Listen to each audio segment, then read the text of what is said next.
J'ai décidé d'écrire ma situation à l'école depuis un certain temps, je dirais que depuis le début de l'année. Bon, commençons par expliquer comment je me sens à l'école. Pas ma place, seule, incomprise, triste, malheureuse, pas aimée, etc. Mon histoire. À mon entrée en 6e année, les gens ont commencé à me regarder différemment parce que j'avais de l'acné, parce que j'étais mec beaucoup. J'avais pas vraiment d'amis, j'avais beaucoup de chicanes, je vivais de l'intimidation, faut avouer que j'étais pas très belle, mais je n'ai jamais compris ce qui pouvait me rendre si repoussante. Tous les jours, c'était des regards de travers et c'est là encore cette année. Et je vis aussi l'intimidation verbale. L'intimidation sociale, personne ne peut me dire ce que j'ai fait, mais je les vois qui me regardent et qui chuchotent et rient derrière mon dos. J'ai juste le goût de me cacher et être invisible pour que ça l'arrête. J'ai hâte que ça l'arrête. Ça fait plus mal que de recevoir une balle dans le cœur. Ses regards, ses rires et ses gestes me hantent jour et nuit. Je suis tannée d'aller à l'école en sachant que ça va être une journée d'enfer à mes yeux, quand ça l'a toujours été. C'est toujours la même histoire et toujours la même personne qui se mêle pas de ses affaires et qui cherche toujours les bobos et ce qu'il ne faut pas. Et qui veut mettre le monde contre moi, ceux qui sont les plus chers, à qui je tiens énormément, et ça, j'aime vraiment pas ça. Mais dans le fond, je me dis que mes amis à qui j'aime et que je tienne, s'ils m'aiment vraiment et que je suis importante à leurs yeux, dans leur vie, bien ils vont certainement la laisser faire, ces niaiseries, et pas s'occuper d'elle. Je suis tannée aussi que cette personne cherche toujours à attirer l'attention près de moi ou à mes propres yeux. Elle a toujours son mot à dire pour tout le quitte. Mais oui, il faut ignorer, mais c'est dur. C'est facile à dire, mais pas facile à faire, car elle n'est pas immanquable du tout. J'ai déjà essayé d'ignorer toute chose pour attirer mon attention et me faire parler. Oui, mais veut pas, je suis une fille sensible. Et même si je sais que c'est juste de la merde, ce qu'elle peut râler, ben ça m'affecte. D'une manière ou d'une autre, c'est bien ça le problème.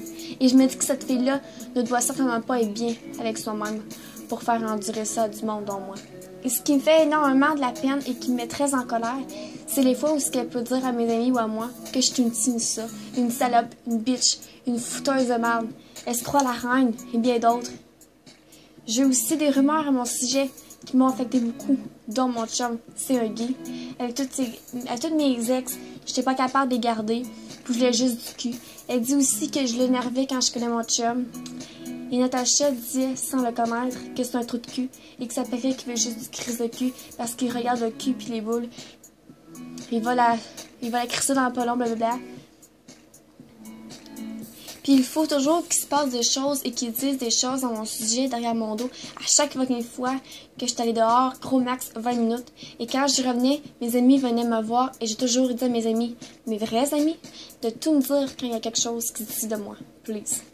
Et à chaque fois, je revenais bien heureuse quand je revenais de dehors avec mon chum, mais à peine je trouve ma case, j'apprends que j'ai une grosse salope puis que je suis une biche, Marilyn, elle a... Et là, avant de me péter une coche, je suis allée la voir en personne. La questionner et demander gentiment si c'était vrai. Elle m'a crié dessus et il me dit non, c'était un autre Daphné, blablabla. Et elle me dit que c'est pas mon problème si ça t'a offensé. Puis si le chapeau te fait... Si le chapeau te fait, mais là, et je savais qu'elle a inventé une histoire quand je sais que c'était pas vrai, que c'était un autre Daphné. Et là, elle est partie aux toilettes en pleurant devant tout le monde. Elle a resté au moins 10 minutes. Après, elle me bitch. Puis elle va voir ses amis et tout dire l'histoire. Et c'est là qu'à dernière période, je suis allée aux toilettes parce que je filais pas, honnêtement. Alors elle m'a suivi à rester aux toilettes tout le long que j'y étais. Alors quand je suis sortie, elle est sortie. Puis elle riait bien gros. Puis elle faisait comme si rien n'était. Puis c'est là que... c'est là qu'elle... Puis c'est là que son supposé ami Jason m'attendait quand on allait sur le bord du monde, passe sur des toilettes, il me prend par le bras, me donne un petit coup, il me crie dessus, il me rentre dedans. Sens verbal, il me dit que c'était comme mon problème, puis que je devais arrêter, puis que c'était pas correct que tout le quitte, et j'ai répondu, garde, de quoi tu te mêles d'un, t'es pas dans cette affaire-là, fait que crie son patience. Alors à ta place, là, je dirais rien, merci. Mais j'ai dit, celle de quoi à dire qu'elle me le dire en pleine face. À moi, lieu que ça soit toi qui me parle. Et j'ai dit, c'est elle qui va commencer à chercher Bobo ce qu'il fallait pas, alors qu'elle assume ce problème. Et dans tout ça, là, je comprends absolument rien. T'es vraiment même pas amis il 2 jours, puis ils s'aimaient pas la face. Il y avait plein de choses qui se passent entre eux autres, des histoires de ménage sur Facebook, puis ça s'écœurait en plein nez. Puis là, je me suis rendu compte que ce qui se passe entre eux, que j'ai besoin de me parler pour savoir tout, puis que leurs affaires, c'était juste un piège. Tout ce que j'aimerais, là, c'est ne plus avoir affaire à elle. Qu'elle arrête de me parler et de m'harceler, qu'elle arrête de râler de la destitute merde des choses sur moi, même si c'est impossible, là. De m'éloigner de toute place où ce que ça va. Sérieux, là, j'aimerais juste que ça l'arrête. Car je suis vraiment à bout de tout ça. Ça me tente pas de revenir encore plus loin de ce que j'ai déjà vécu. Des suicidaires et tout le kit, là. Je vis ça depuis mon esti primaire. Et je peux vous dire que c'est très dur pour moi de vivre avec ça. Et tout ce que je vis, j'ai très peu confiance en moi maintenant. Même je peux dire que j'en ai pas vraiment causé cette affaire de manque de Christ. Ni de l'estime de soi, c'est très dur pour moi.